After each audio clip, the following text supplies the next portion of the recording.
Bien le bonsoir à tous, j'espère que vous allez bien. Aujourd'hui, nous allons voir comment analyser une bonne pépite en crypto-monnaie, c'est-à-dire comment étudier une crypto-monnaie, comment faire l'analyse fondamentale étape par étape. Donc dans cette vidéo, nous allons vous montrer comment faire l'analyse fondamentale parce que l'analyse technique, d'après moi, vient juste combler quelques petits détails et c'est pas trop important. Beaucoup plus dans le domaine du trading. C'est beaucoup plus dans le domaine du trading que l'analyse technique est très capitale. Mais le nœud, la base même de l'analyse est l'analyse fondamentale. Donc, vous devez savoir qu'il s'agit d'un marché qui fluctue seconde après seconde, ce qui fait que aucune méthode n'est à 100% sûre. L'objectif de cette analyse, qui est l'analyse fondamentale, est que vous devez avoir certains détails avant de vous lancer dans un projet cryptographique. Heureusement que nous avons les projets que nous proposons dans nos différents canaux qui sont des projets hyper bien analysés et nous présentons cela pour permettre à ceux-là qui ne connaissent pas certainement l'analyse fondamentale de se lancer dans les cryptos, dans le monde de la crypto, c'est-à-dire faire leur trading, staking et à partir de nos formations sans toutefois avoir des problèmes.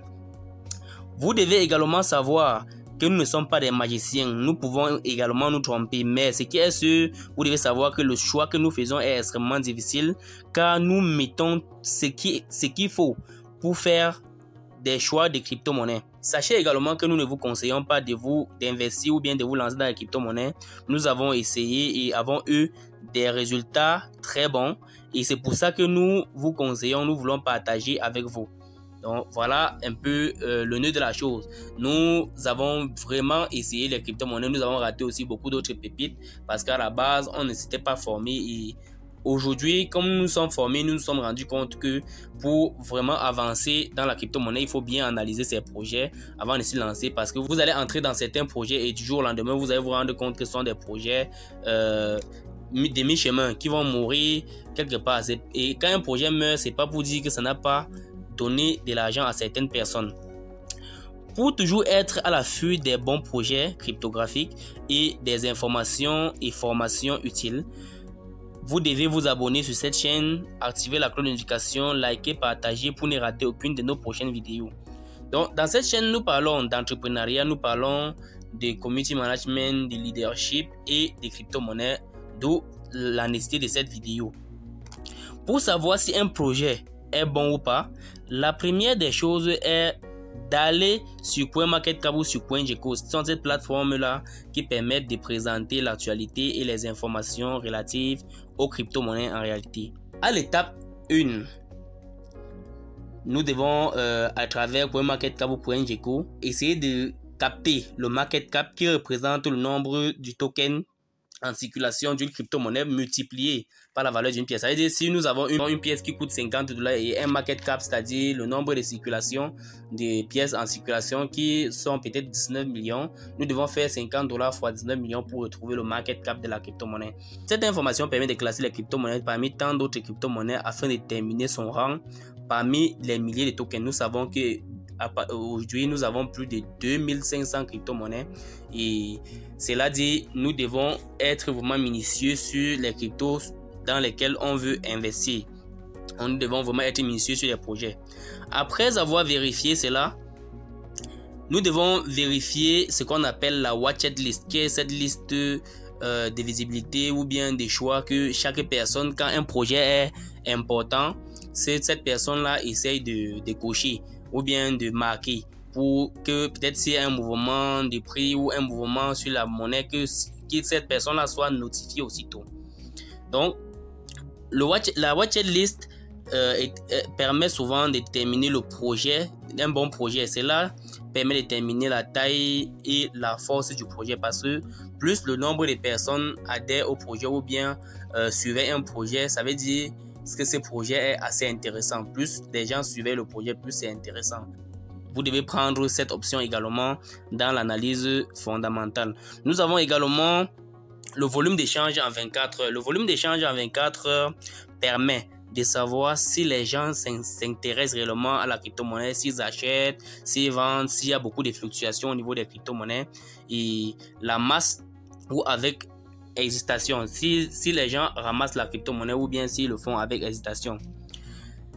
Les plateformes d'échange, donc nous devons également en dehors nous fier quand nous utilisons les plateformes CoinMarketCap et CoinGecko pour analyser fondamentalement nos crypto-monnaies. Nous devons nous rappeler également que les plateformes d'échange sur lesquelles les crypto-monnaies, donc le nombre de plateformes sur lesquelles les crypto-monnaies sont listées sont également un atout, parce que plus la crypto-monnaie est listée sur plus d'échangeurs, plus elle est importante, plus le volume d'échange est important, plus la watchlist est importante et plus le monde connaît la crypto-monnaie.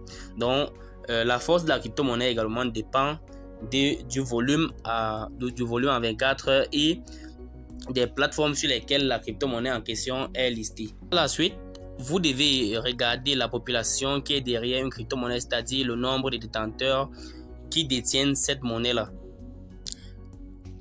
Pour le faire, vous devez suivre les réseaux sociaux, vous devez suivre les différents canaux et aller toujours au niveau de MarketCap ou bien de CoinGecko pour regarder le nombre de personnes qui sont dans le projet, c'est-à-dire ceux qui détiennent au moins une pièce du projet.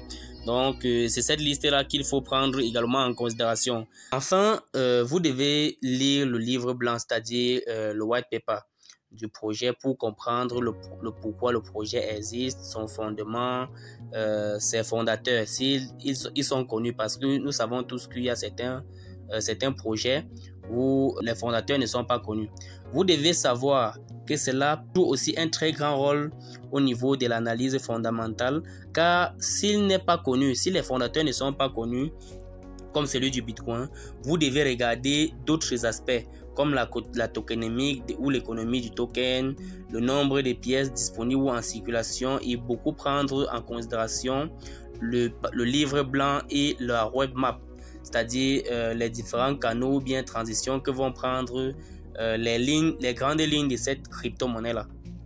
Au niveau de l'étape 2, je vous présente 3 outils très complémentaires pour en apprendre plus sur les fondamentaux d'un projet. Ils permettent de bien comprendre le projet pour prendre des bonnes décisions. Il s'agit en ce moment-là de Messari, d'ICO Drop et de Medium. Et je pense que vous connaissez Medium, c'est un réseau social de crypto. Bref, nous allons apprendre plus sur ça à la fin de cette vidéo. Sur Messari, nous avons le fonctionnement du projet dans les onglets présentation technologique ou gouvernance et la description en réalité du projet de manière générale. Donc ici, si vous voulez utiliser Messari, sachez que vous devez avoir un aperçu général au niveau du projet, c'est-à-dire son fonctionnement, le projet, les onglets de présentation, la technologie et la gouvernance du projet. C'est vrai que tout n'est pas nécessaire dans cette application, dans cette technologie, mais c'est utile de chercher à tout comprendre ou bien à ne pas tout comprendre au cas où on a déjà l'essentiel qu'on veut, parce qu'on ne peut aussi tout prendre en considération lorsqu'on fait l'analyse d'une crypto-monnaie. Vous devez savoir que les onglets dont je viens de vous parler sont parfaits pour savoir si un projet est réalisable ou pas, ou bien c'est tout simplement un projet abstrait. Vous devez aussi prendre en compte la distribution des tokens, ou bien c'est-à-dire comment est-ce que le token a été distribué. Si les fondateurs détiennent plus de 30% du token ou bien du market supply du token, vous devez réfléchir, car ils peuvent facilement manipuler le marché. Vous savez que moi, quand les fondateurs d'une crypto-monnaie détiennent la majorité des pièces, ils peuvent facilement inverser la tendance, c'est-à-dire une crypto-monnaie peut grimper et ils vendent le tout pour faire baisser le marché. Et quand le marché baisse, ils rachètent directement. Vous devez également rechercher le profil des fondateurs. S'ils sont connus sur peut-être le lien LinkedIn et miroiter sur leur passé. Vous devez également essayer de miroiter sur leur passé pour savoir si ces personnes-là ou ces fondateurs-là sont sérieux ou pas. Cherchez aussi l'utilité du token, c'est-à-dire à quoi est-ce que le token va servir, s'il va servir pour les échanges ou bien pour faciliter certaines transactions. Donc c'est un peu ça. Vous devez vraiment essayer de savoir quelle est l'utilité d'une crypto-monnaie avant de vous lancer, de savoir qui est derrière un projet avant de vous lancer, de savoir l'objectif du projet avant de vous lancer. Également, lors de la recherche ou bien lors de l'analyse fondamentale, vous devez toujours avoir de quoi noter parce que s'il y a des informations que vous comprenez ou s'il y a des incompréhensions, vous notez et puis vous pouvez rechercher après ou bien essayer de comparer avec la suite de ce que nous allons voir. Au niveau de l'ICO Drop que nous avons présenté comme deuxième outil à l'étape 2, l'ICO Drop permet de remonter les informations, c'est-à-dire c'est la machine à remonter le temps. La section Screenshot permet de faire une rétrospection au niveau du projet ou bien du fonctionnement initial du projet. Nous voyons à ce niveau la roadmap initiale du projet, c'est-à-dire les différents canaux que ce projet doit emprunter pour atteindre son objectif. Nous avons également l'objectif initial du projet. Les screenshots de la distribution du token, c'est-à-dire nous avons aussi une idée de comment le token a été distribué et parfois la présentation du projet afin que nous voyons s'ils ont conservé l'objectif initial ou pas. Donc ici, l'ICO Drop nous permet de savoir si la roadmap du projet existait, si également elle est même suivie, si elle respecte les différents canaux, si les développeurs ou bien les fondateurs de ce projet-là respectent les différents canaux qu'ils ont embrayés au niveau de la roadmap. Nous avons aussi les réseaux sociaux ou bien le réseau social Medium qui donne les informations essentielles sur le projet de façon quotidienne. Notez que tous les projets ne sont pas présents également au niveau des Medium, mais l'essentiel ou bien les plus importants sont quand même présents dans le réseau social Medium. Donc vous pouvez parcourir également le réseau social pour essayer d'identifier les bonnes actions ou bien les différentes informations que vous devez savoir. Comme troisième chose à savoir ou bien comme troisième étape que nous devons parcourir pour pouvoir nous lancer dans une crypto-monnaie, nous devons nous pencher au niveau de YouTube. Vous savez que YouTube est une plateforme très technique et très professionnelle qui permet à tout un chacun de venir donner son point de vue sur une crypto-monnaie quelconque. Et vous devez également essayer de détecter les pages officielles du projet pour pouvoir identifier si depuis un bon bout de temps il y a encore eu des échanges, depuis combien de temps est-ce que peut-être les fondateurs ont eu à s'exprimer, qu'est-ce qu'ils ont eu à dire depuis un bon bout de temps. Donc ici YouTube nous permet de savoir l'essentiel sur les informations que les uns et les autres pensent, sur les idées que les uns et les autres pensent par rapport au projet. Donc vous devez essayer de regarder les canaux officiels pour pouvoir voir ou bien les différents canaux du projet. Au niveau de YouTube, si vous avez une page officielle peut-être du projet, vous pouvez voir ou bien vous avez la possibilité de voir les différents événements qui sont déroulés. Est-ce que les interventions des PDG étaient concrètes ou abstraites? Est-ce qu'ils ont vraiment réagi comme ils pensaient dans la roadmap ou bien dans le document blanc? Donc ici, YouTube est vraiment important et vous pouvez essayer de suivre d'autres pages YouTube pour mieux comprendre, comme la page YouTube de Hasher qui est francophone, la page du C0 qui est également dans la zone francophone. Inspire aussi beaucoup et nous avons aussi la possibilité de causer avec plusieurs autres personnes. Il y a plusieurs Africains qui font du très très bon boulot et je vous conseille d'ailleurs d'essayer de parcourir un peu quelques vidéos avant de prendre également votre décision au niveau de l'étape 3. Comme étape suivante ou encore l'étape numéro 4, nous devons aller sur l'explorateur ou les explorateurs de ce projet. Il s'agit en ce moment-là, si le projet est un coin, s'il a sa propre blockchain, on va aller sur son explorateur, ou bien si le projet en quelque sorte est basé sur la blockchain d'un autre projet, ou bien si le projet a sa propre blockchain et a des dérivés qui sont basés sur les blockchains des autres.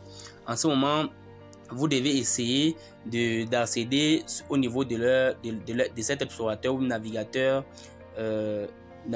du projet pour essayer de voir les différents échanges que le projet a déjà eu à faire, combien de personnes sont abonnés à ces projets, combien de personnes ont vraiment cette crypto-monnaie, les différentes courbes, le temps que cette crypto-monnaie a déjà eu à mettre, les différents échanges qui sont faits, le volume en 24 heures, la courbe de 15 minutes, 1 heure, 24 heures, 1 mois, 1 an, jusqu'à peut-être le commencement. Donc, tout cela permet de savoir exactement ce que vous devez faire si la crypto-monnaie existe. Et vous devez savoir que si une crypto-monnaie n'est connue sur aucun explorateur ou bien sur aucun navigateur, vous devez tout simplement abandonner ces projets et continuer sur autre chose ou bien choisir une autre crypto-monnaie pour avancer. Mais ici, comme explorateur, un exemple d'explorateur, nous avons par exemple Blockchain Explorer qui est l'explorateur généralement de la première crypto-monnaie qui est le Bitcoin. Nous avons ETScan qui permet de scanner tous les crypto-monnaies basées sur l'Ethereum. Nous avons BScan qui permet de scanner toutes les crypto-monnaies, qui sert d'explorateur également de tous les tokens qui sont directement dérivés de sa blockchain. Donc ici, vous ne devez pas vraiment jouer, vous devez vous concentrer. Et nous avons aussi même Tron, la blockchain de Tron qui est TronScan qui permet de scanner toutes les transactions de Tron.